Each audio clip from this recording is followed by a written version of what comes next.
Hey everyone, Danielle here. It's been a while since I've made a wreath and posted it, so I thought I would show you this really pretty Christmas wreath I'm going to make. So I'm going to be using a wreath form from Hobby Lobby and 21-inch mesh and 10-inch mesh. And then most of my ribbons, I believe, I got from Craft Outlet. The mesh I also got from Craft Outlet. Um, Very pretty ribbons. I was really excited to make this. The sign I also got from Craft Outlet. Um, I just think that's so pretty, and the lighting's kind of hard to see what the sign really looks like. Sorry about that. Um, but I'm gonna start with this 21-inch mesh. Let me readjust a little bit here. Hopefully, you guys can see a little bit better. But, anyways, I'm starting with a 21-inch mesh, and I'm simply just gonna do like a bubble. I don't know if you want to call it a bubble method. Um, I don't know. Anyways, I'm just going to take it and I'm gonna scrunch the ends.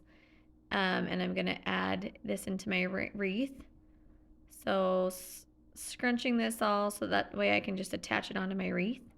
And I'm gonna start on the middle ring.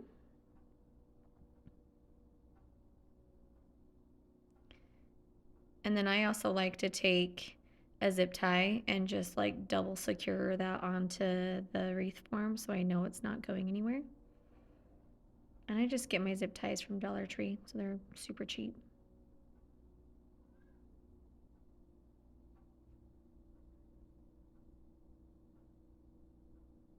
And then I'm going to just simply take this mesh, and you can measure it out or kind of eyeball it. It's up to you. I do a little bit of both.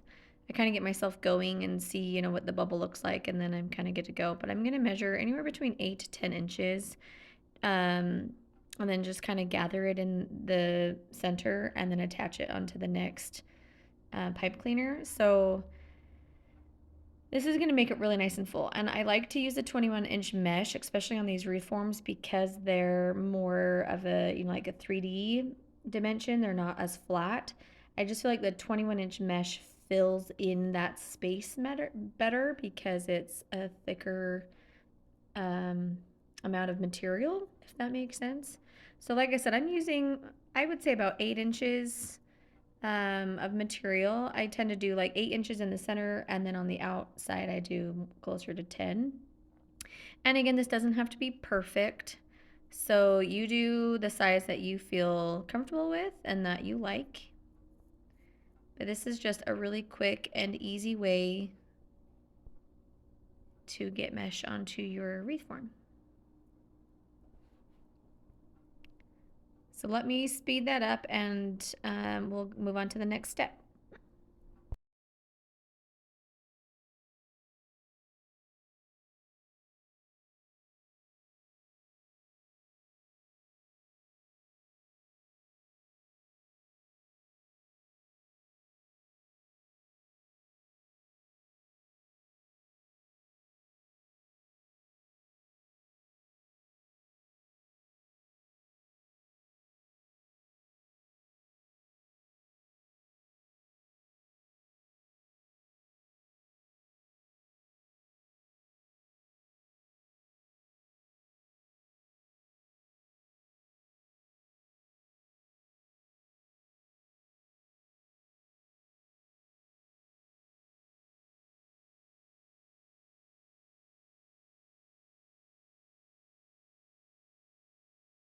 Okay, so once I've gotten all this mesh on, I'm just simply kind of fluffing it up a little bit, making sure all my gaps are filled in. And then we're gonna move on to the next step. This is a step you don't have to do. It's just something that I like to just, like I said, make it a little more full and fluffy, but leaving it just the way it is would be really pretty as well. So I'm taking a 10-inch mesh. Again, I got this from Craft Outlet. You can buy similar mesh also from Hobby Lobby. And I'm just gonna cut this at about 10 inches, so a 10 by 10 piece. And I'm just going to make like little tubes that I'm going to add into each, like where the pipe cleaners are. I'm going to take 2 of them and add them into our wreath. So since there's on this wreath form, there's 16 of them, so I'm going to need 32 of these. That's why I stopped. I was double counting to make sure I had counted correctly before I was just starting to cut. So I don't have a lot of space, so I often will do like half and half, or break it in quarters or something, just so that I'm not overwhelming my workstation. I don't know about you guys, but I need a clean workstation. I get a little anxious if I don't have like space, or I just have like too much going on. It's like my brain can't handle it. So I have to clean up as I go, and then like just take one step at a time. So um like I said, just cutting these 10 by 10. And you can use a different color. There's oftentimes where I'll do like a neutral on the bottom, and then I'll do a color that like goes with my sign, an accent color. So for like a Halloween one example, I did one the other day where I did the 21-inch mesh on the bottom that was black and white. And then I made my little rolled tubes out of orange mesh, and I had this really cute sign that said Boo, that was also from Craft Outlet, and it was black and white striped, and then the Boo letters were in orange. So that pop of orange mesh was just really fun with that whole wreath. So get creative, see what you can come up with. Okay, so I'm going to show you how I'm going to add these onto here. I don't have a lot of table space, so this is kind of tricky, but let me move my stuff out of the way so that way I can hopefully show you a little bit better. But I'm simply just rolling these up. Super easy. And then I'm going to take two of them together and put them together. You can kind of cross them together, whatever works for you. You can also use clips for these if you feel like you need to hold one in place while you roll up the other one. And then just untwist your tie right there and then add those in. And like I said, this just adds a little extra something. I've also done a few different things as well. Instead of doing the tubes, I've also done like a smaller pancake, and I've pancaked them in, or done like a woodland ruffle that I've cut at maybe like 15 or 18 inches, and you roll each of the ends and then scrunch in the middle and add it in too, and it gives you kind of the same effect. It just kind of depends on what mesh I'm using as my base. If I'm just using a 10-inch mesh and I feel like I need it to be filled in more, that's where I'll go ahead and take the second set of mesh for the top part, and I'll do like a woodland ruffle just to really fill it in. So I'm going to add these all in, and then we'll go on to our sign and our ribbons.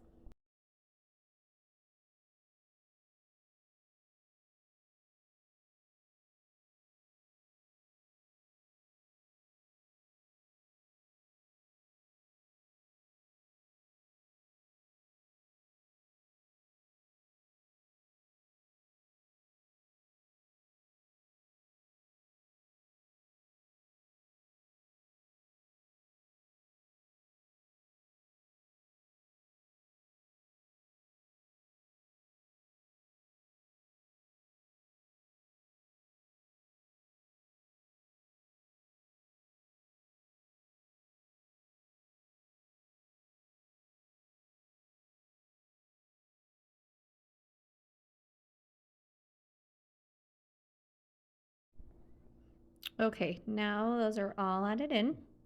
So I'm going to attach my sign. Oftentimes I'll wait till the end, but sometimes I like to add it in just so I can kind of know where my placement is of my ribbons. So I simply take my sign, if it's a wood sign like this one, and I will put a dab of hot glue, put my pipe cleaner on it, and then I will staple it. I don't know why I do it that way. That's just how I do it. Obviously, you attach your sign how you want to attach your sign and what works for you. So I'm going to put this in the middle of my wreath. And make sure you're using really good pipe cleaners. I've noticed if I use like the cheaper dollar store ones, which are nice to use sometimes because they're cheaper, but when I'm trying to like feed them through my mesh, because they're more flimsy, sometimes it's such a pain to try to get them to go through the mesh, especially if you've got a thicker amount of mesh like this 21-inch mesh. Sometimes it can be kind of a pain in the butt. So I like to use the pipe cleaners from Hobby Lobby or from Michael's. I feel like they're a better deal at Hobby Lobby, though. You get more in a bag for a better price. So okay, so let's get that added in here, and then we were gonna work on our ribbons. So before this video, I made my bow ahead of time. There's also a video of that on our page if you want to see me make this bow, but it was really simple. It was just 3 ribbons. I used 2 of the the 1 inch, 1.5 inch, I can't remember right now. And then the gold one in the middle is just a 7/8 inch, and just made a fun little bow. I'm going to actually just clip off this pipe cleaner right here because I'm going to be covering that up anyways, and I'm not going to put a regular set of ribbons right there. So like I said, just kind of find your middle point of your sign and add your bow on.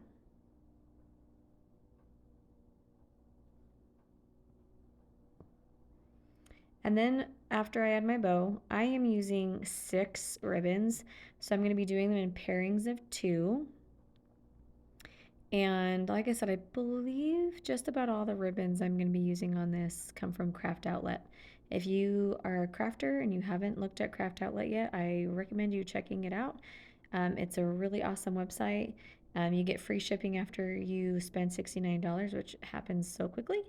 And they just have really good products. I like all their stuff. Mesh, ribbon, signs, wreath forms, garlands. They've got all sorts of stuff on that website. It's a pretty awesome website. So I'm just trying to kind of adjust my bow here to my liking. So like I said, I'm going to be using 6 different ribbons. I often like to pair mine by using a bigger ribbon to a smaller ribbon.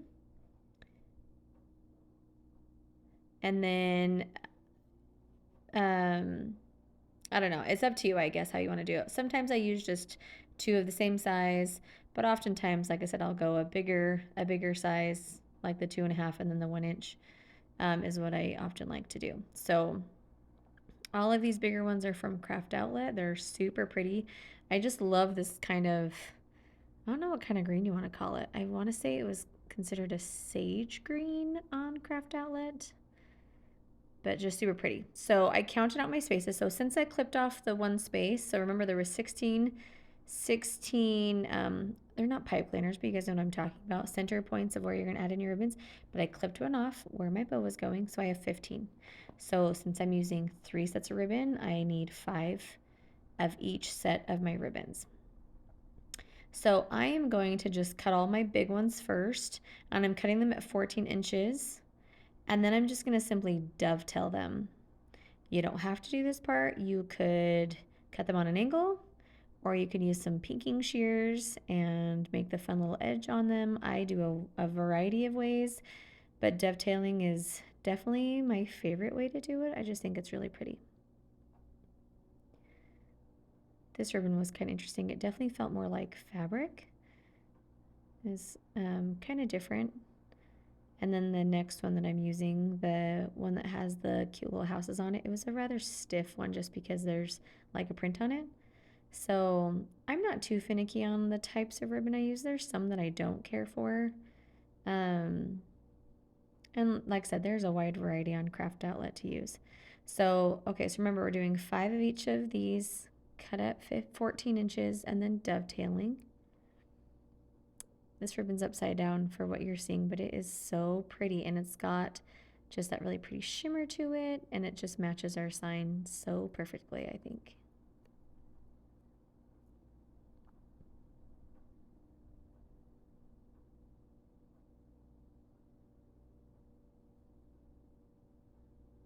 And again, just going in and dovetailing these.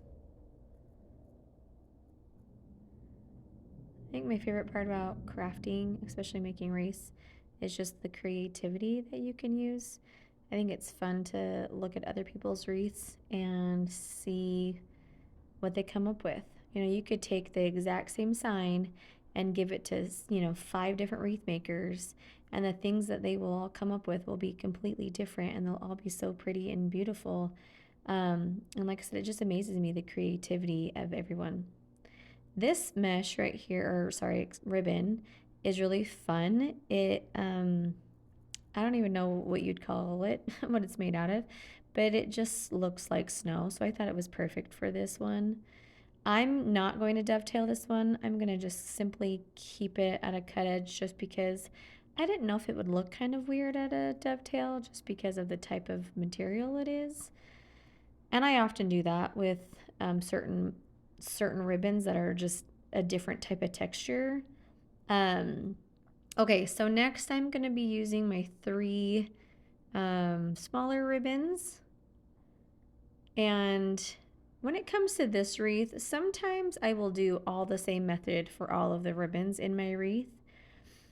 And then other times I mix it up a little bit. So sometimes I can cut all my ribbon out and have it all like prepped and ready, and then I can just all at one time add it to my wreath.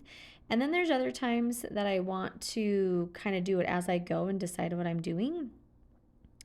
So that's what I'm going to do with this one. I'm going to just kind of do it as I go. I know my bottom ones, my thicker ribbon, I'm going to just simply like pinch it in the center and make it a V.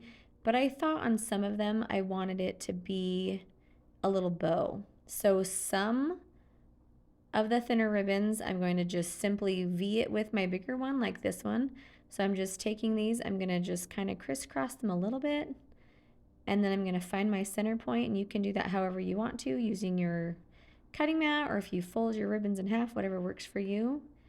And then just attach that on to your wreath. This is a very easy, simple way to attach ribbons to your wreath, and is the most common way that I do it. So I figured since this one was right next to the ribbon or to the bow, I wanted to just keep it really simple. So I'm going to do the same thing with the next one. This one I'm using here, this gold, it's kind of a gold sheer ribbon. I actually got it from Sam's Club.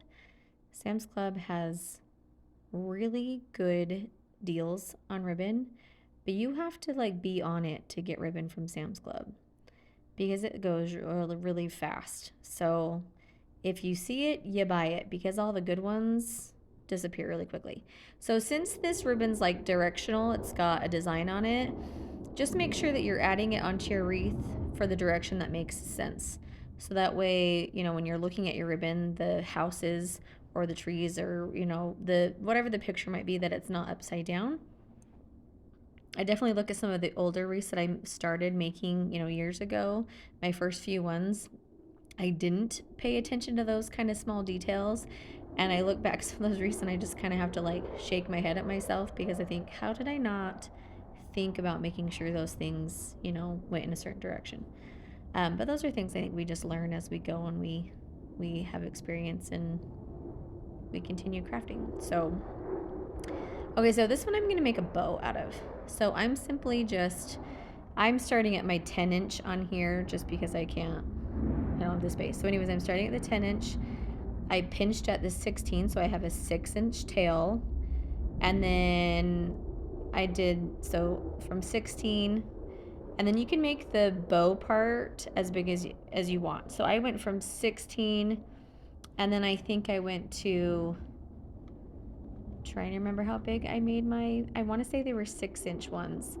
So I went from 16 to like 23 or 24, pinched, made a bow, and did the same thing again. And then obviously once I added in, I will cut my other dovetail. Hopefully that kind of made sense as you guys watch that. But again, do as you want. You don't have to do it the exact same way. This is just another fun way to add your ribbons in. Just changes it up a little bit so it's not always the same. Because I feel like sometimes, I know I do this and then I notice it with other people too. I'll get looking at other people's wreaths and they all look the exact same. It might be a different mesh color, you know, ribbon, sign, but they're all exactly the same. The ribbons are put in the exact same way. They do the exact same style for their wreath, and it's fine. But I think if you're wanting to sell stuff, I think it's good to branch out and try different things. And I know for me, like as a crafter, that's what I love about crafting, is like trying to like learn new methods, whether it's me learning new methods from people's tutorials or me sitting downstairs and at my craft table and going, okay, how could I try something different? And me just trying to be creative. So anyways, when I'm adding these in, I'm just going from, okay, so we have 3 sets of ribbons, so A, B, C. And all I'm doing is I'm going from like a bottom to a top to a bottom I don't know if that makes sense. So like the bottom ring will be like A, and then I go to the middle one, B, and then back to the bottom to C. And then I just kind of carry that pattern throughout. I don't know if that makes any sense or not.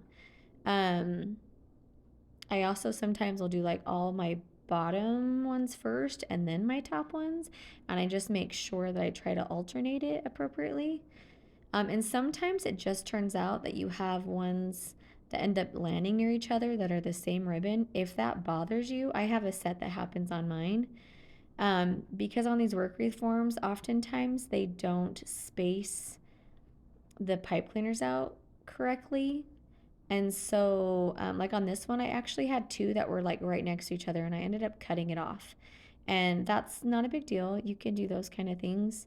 Um, so it had 17 on originally, and I cut one off because it was like 2 inches away from the other one, and it would have just looked silly. So I do that quite often with these ones because they just get messed up when they're being made. So, anyways, you do you. I know everyone has their little things that they're particular about. But really, the point of this was just to show you guys different methods, and maybe what I do is different than you do, and maybe you have an aha moment. So, okay, let me show you this one last bow, and then I will speed this up. So pinch, and then I went to about the 23, pinched again, and just made a loop. So back to the 16, pinched at the 23 or the 24, and then just twist that. And then I cut it just a little bit past the 6 inch mark, the 16 inch. And then again, just finding my middle piece from my 14 inch, 2.5 inch wreath or ribbon. And then I just going to gather those together, make it nice and tight, and snip that off. And then I just like to tuck those. But again, you can leave them there even if you want to. If you like the look of those in your wreath, you can do the same thing. So, okay, let's continue on, and then I'll show you the very last thing that I do to just add a little extra something special to this wreath, and it will be all done.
Okay, so ribbons are all added in, and I'm gonna go just the next step. You don't have to do this. This is just something I want to do, but these are just some like little pine pieces that I actually got in a big bag from Amazon. You can do any kind of florally stuff you want, or no florals at all. I think this is absolutely gorgeous with no picks added in, but I just, like I said, thought this would just make it, that just extra, something over the edge to just make it completely gorgeous. I also thought it'd be really pretty to find ones that had like the snowy stuff on your pine. That would be really pretty too, but I don't have any of those right now. So I'm just going to use these ones. But I'm just simply sticking these in some hot glue and adding them into wherever I think I want them to go. So there's no rhyme or reason to this. Sometimes I put them in between where my ribbons were attached, which is kind of nice because it will hide where your ribbons are attached. And then other times I just kind of stick them in between my mesh, and I just try to make sure I find a spot where I feel like they're going to be secure as I glue them in. And then obviously I'm trying to make sure that they're fairly evenly spaced out. You don't have more of them close to each other than others that are far apart. You just want to make it appealing to the eye, obviously. So I think I used, I don't know, 7 or so of these. Again, this is not a step you have to do, just something I thought was really pretty. So this is the very last step I'm going to do, and then you will see the very end result. And I just love how this wreath turned out.